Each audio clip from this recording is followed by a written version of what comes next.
नमस्कार, मैं हूं अंकुर और आप देख रहे हैं सत्य हिंदी का सुबह 9 बजे का न्यूज बुलेटिन की बड़ी खबरें जाने उससे पहले जान लेते हैं 5 बड़ी हेडलाइंस। 20 दिन के अनशन के बाद पुलिस सोनम वांगचुक को जबरन अस्पताल ले गई। सीजेपी का आरोप, जंतर मंतर के रास्ते बंद, दीप के हिरासत में प्रदर्शनकारी हटाए जा रहे। सोनम वांगचुक कार्रवाई पर विपक्ष का हमला, मोदी सरकार पर लोकतंत्र कुचलने का आरोप।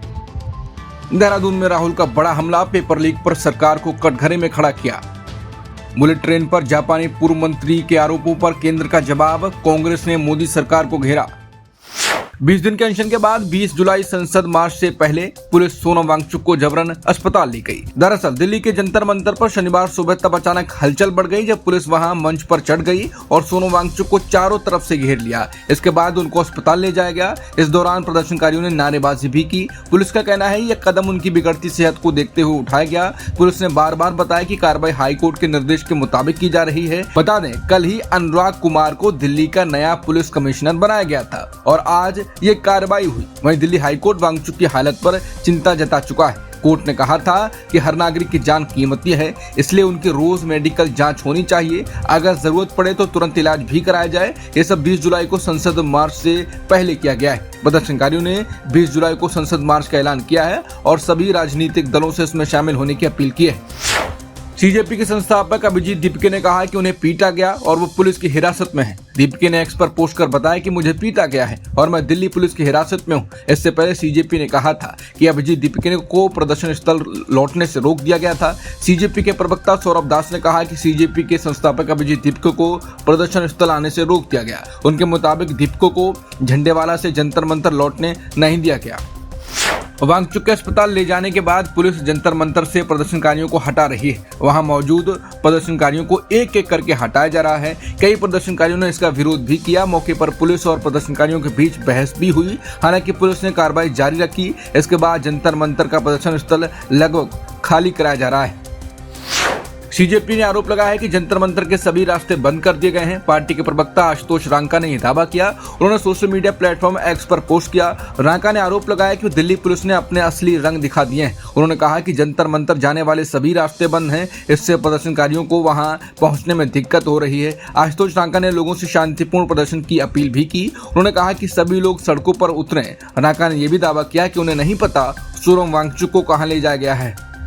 सोनम वांगचुक को प्रदर्शन स्थल से जबरन हटाने पर टीएमसी सांसद सागरिका घोष ने कहा, ये कैसी चौंकाने वाली सरकारी जबरदस्ती और हिंसा है। नरेंद्र मोदी सरकार को सिर्फ डंडे के दम पर काम करना आता है। ये पूरी तरह अस्वीकार्य है। आरजेडी प्रवक्ता प्रियंका भारती ने कहा कि सोनम जी को जबरन जंतर मंतर से कपड़ों से ढककर हटाया गया। सरकार को ये बात समझ नहीं आई कि लोकतंत्र के चीरहरण को कपड़ों से कैसे ढकेंगे। याद रखिएगा, जितने छात्रों ने आत्महत्या की उनके लहू आपके कपड़ों पर हैं। एक वक्त आएगा जब भाजपाई ये बताने में शर्म करेंगे कि वो भाजपाई थे। कांग्रेस सांसद और लोकसभा में नेता प्रतिपक्ष राहुल गांधी ने उत्तराखंड की राजधानी देहरादून में आयोजित छात्रों की गूंज कार्यक्रम में मोदी सरकार पर शिक्षा व्यवस्था और पेपर लीक को लेकर बड़ा हमला बोला। राहुल गांधी ने दावा किया कि पिछले 10 साल में देश भर में 152 पेपर लीक हुए, जिससे करीब 7.5 करोड़ छात्र प्रभावित हुए, लेकिन अब तक एक भी दोषी को सजा नहीं मिली। उन्होंने आरोप लगाया कि आज देश का शिक्षा तंत्र पेपर लीक और भ्रष्टाचार की गिरफ्त में है और मेहनत करने वाले करोड़ों युवाओं का भविष्य दांव पर लगा हुआ है। छात्रों को संबोधित करते हुए राहुल गांधी ने कहा कि शिक्षा व्यवस्था में ईमानदारी की जगह भ्रष्टाचार ने ले ली है। राहुल गांधी ने कहा कि देश में पेपर लीक ने एजुकेशन सिस्टम पर कब्जा कर लिया। मेहनत करने वाले छात्रों के सपनों के साथ खिलवाड़ हो रहा है। कांग्रेस ने कहा कि देश में पेपर लीक उद्योग चल रहा है और इसे खत्म करने के लिए व्यापक सुधार की जरूरत है। कांग्रेस नेता ने प्रतियोगी परीक्षाओं की स्थिति पर चिंता जताते हुए कहा कि देश में करोड़ों युवा सरकारी नौकरी पाने के लिए वर्षों तक तैयारी करते हैं, लेकिन सफलता बहुत कम लोगों को मिलती है। उन्होंने कहा कि देश में लगभग 9 करोड़ उम्मीदवार प्रतियोगी परीक्षाओं की तैयारी करते हैं, लेकिन उनमें से सिर्फ 6 लाख युवाओं को सफलता मिलती है, यानी 150 उम्मीदवारों में सिर्फ एक को नौकरी मिलती है। उन्होंने कहा कि केवल प्रतियोगिता का सवाल नहीं बल्कि व्यवस्था की खामियों का भी परिणाम है। कांग्रेस नेताओं ने कहा देश में पेपर लीक अब एक संगठित समस्या बन चुकी है। पार्टी का कहना है कि यदि परीक्षा प्रणाली में पारदर्शिता, जवाबदेही और सख्त कार्रवाई सुनिश्चित नहीं की गई तो लाखों युवाओं का भविष्य लगातार खतरे में रहेगा। राहुल गांधी की छात्रों की गूंज में रिया कुमारी के पिता रोने लगे। रिया कुमारी ने नीट पेपर लीक की वजह से खुदकुशी कर ली थी। उनके पिता राजेश मल्ल जी राहुल गांधी से मिलकर भावुक हो गए। उन्होंने कहा कि जो मेरी बेटी के साथ हुआ वो किसी और बेटी के साथ ना हो। राहुल जी, आप संसद में हमारी आवाज उठाइए। सर को यही बोलना चाहता हूँ कि सर, ये शिक्षा प्रणाली जो भी है इसको थोड़ा सरल बनाइए। जो आज मेरी बेटी के साथ हुआ, मेरे साथ जो हुआ, वो किसी दूसरे के साथ ना हो। मेरी बेटी आज मेरे यहाँ नहीं है तो वो ना हो ऐसा। और आप संसद में आवाज उठाइए और ये न्याय दिलाइए सबको।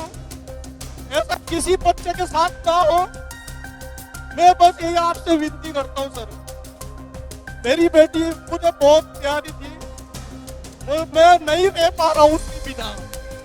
बहुत मुश्किल से जी रहा हूँ और मैं बड़े मुश्किल से आया हूँ, के लिए मैं यहाँ आया हूँ। कम से कम सर आवाज तो उठा सकते हैं सदन में। आज कितने दिन हो गए, लेकिन ये मैं वही देख रहा था कि मेरी बेटी के साथ साथ और भी बच्चे हैं जिन्होंने अपनी जान दी है। उनके लिए एक मैसेज तक नहीं है कि श्रद्धांजलि नहीं है उनको, एक कुछ मैसेज नहीं है। कम से कम आप इस्तीफा मत दो, कम से कम श्रद्धांजलि तो दे दो बच्चों को। मैं बस सर ज्यादा तो कुछ कह नहीं पाऊंगा। मैं आपसे थोड़ी उम्मीद है, वो उम्मीद को जगाए रखिए, यही मेरी आपसे विनती है सर।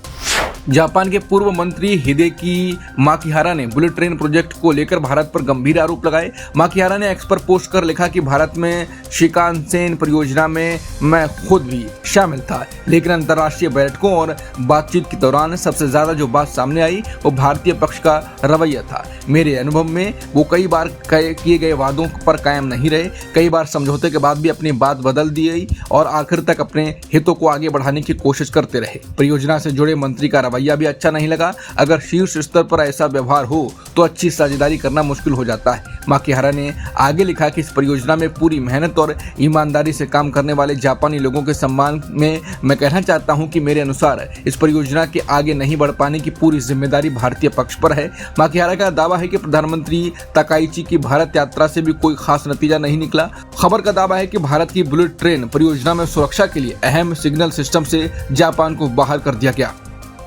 माकिहारा के आरोपों पर भारत सरकार ने जवाब दिया। विदेश मंत्रालय ने साफ कहा कि माकिहारा की टिप्पणी उनकी व्यक्तिगत राय है और उसके तथ्यों से काफी फर्क है। विदेश मंत्रालय के प्रवक्ता रणधीर जायसवाल ने कहा कि Mumbai Ahmedabad high speed rail परियोजना पर भारत और जापान के बीच बातचीत अच्छी तरह आगे बढ़ रही है। विदेश मंत्रालय ने बताया कि परियोजना तय योजना के मुताबिक आगे बढ़ रही है। दोनों देशों के बीच सहमति बनी है कि शुरुआती चरण में भारत में विकसित हाई स्पीड ट्रेन से संचालन शुरू किया जाएगा। वहीं जापान की नई E10 सीरीज बुलेट ट्रेन जो अभी विकास के दौर में है, शुरुआती 2030 के दशक में उपलब्ध कराई जाएगी। उधर रेल मंत्री अश्विनी वैष्णव पहले ही ऐलान कर चुके हैं कि 15 अगस्त 2027 से सूरत बिलिमोरा सेक्शन पर बुलेट ट्रेन का पहला चरण शुरू करने की तैयारी है। इससे पहले जापान के पूर्व मंत्रियों ने भारत पर परियोजना में वादे पूरे नहीं करने और साझेदारी में मुश्किलें पैदा करने के आरोप लगाए थे।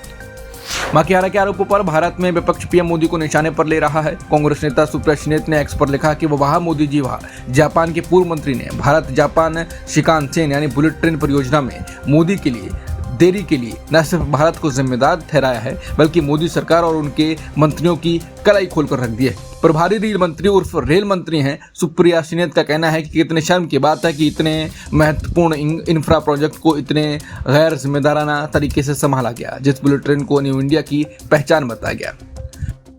प्लास्टिक नोट शुरू करने के आरबीआई के प्लान पर विपक्ष ने सवाल उठाए हैं। समाजवादी पार्टी मुखिया अखिलेश यादव ने एक्स पर लेकर सवाल उठाया कि भ्रष्ट बीजेपी राज में अब नोटों का भी प्राइवेटाइजेशन हो जाएगा क्या? कमीशन खोरी का मॉडल इस हद तक गिर जाएगा? देश की जनता ने सोचा ना था, जब देश की मुद्रा ही आत्मनिर्भर नहीं होगी तो अर्थव्यवस्था और देश आत्मनिर्भर कैसे होगा? अब क्या सरकार भी आउटसोर्सिंग पर दे दी जाएगी? दरअसल आरबीआई पहली बार देश में प्लास्टिक के बैंक नोटों का पायलट प्रोजेक्ट शुरू करने की तैयारी कर रहा है और इस योजना के लिए आरबीआई ने पॉलीमर शीट्स की खरीद का आवश्यक टेंडर जारी किया है, लेकिन इसे बड़े ही छोटे तौर पर दे दिया गया। कई लोगों की तो नजर भी नहीं पड़ी। इसके आवेदन की अंतिम तिथि 18 अगस्त तय की गई है। इस पर अखिलेश यादव ने कहा कि इतने बड़े और संवेदनशील कार्य के लिए इतना छोटा कंजूसी भरा टेंडर निकालने के पीछे कहीं चुपके से औपचारिकता पूरा करने का कोई गलत मंसूबा तो नहीं है। लगता है कि सेटिंग पहले ही हो चुकी है, दिखाने को खाना पूर्ति की जा रही है। बीजेपी सरकार नहीं, मुनाफाखोरों की भागीदार है। अमेरिका और ईरान ने एक दूसरे पर फिर बड़े हमले किए। शुक्रवार को दोनों देशों ने ड्रोन और मिसाइलों से हमला किया। इस इलाके में तनाव और बढ़ गया। अमेरिकी सेना ने कहा कि उसने लगातार 7वीं रात हमला किया। उसका दावा है कि ईरान की सैन्य ताकत कमजोर की जा रही है। उधर ईरान ने भी जवाबी कार्रवाई का दावा किया। उसने कहा कि अमेरिकी ठिकानों को निशाना बनाया गया। ईरान ने अमेरिका पर गंभीर आरोप भी लगाए। उसका कहना है कि हमले में नागरिक ढांचे को निशाना बनाया गया। ईरान के मुताबिक एक हवाई अड्डा भी निशाने पर रहा। रेलवे स्टेशन और 2 पुलों पर भी हमला हुआ। ईरान के एक वरिष्ठ सैन्य सलाहकार ने नई चेतावनी दी। उन्होंने कहा कि हमले जारी रहे तो जवाब और तेज होगा। सुबह 9 के बुलेटिन में इतना ही। बाकी खबरों के लिए आप बने रह सकते हैं सत्य हिंदी के साथ। नमस्कार।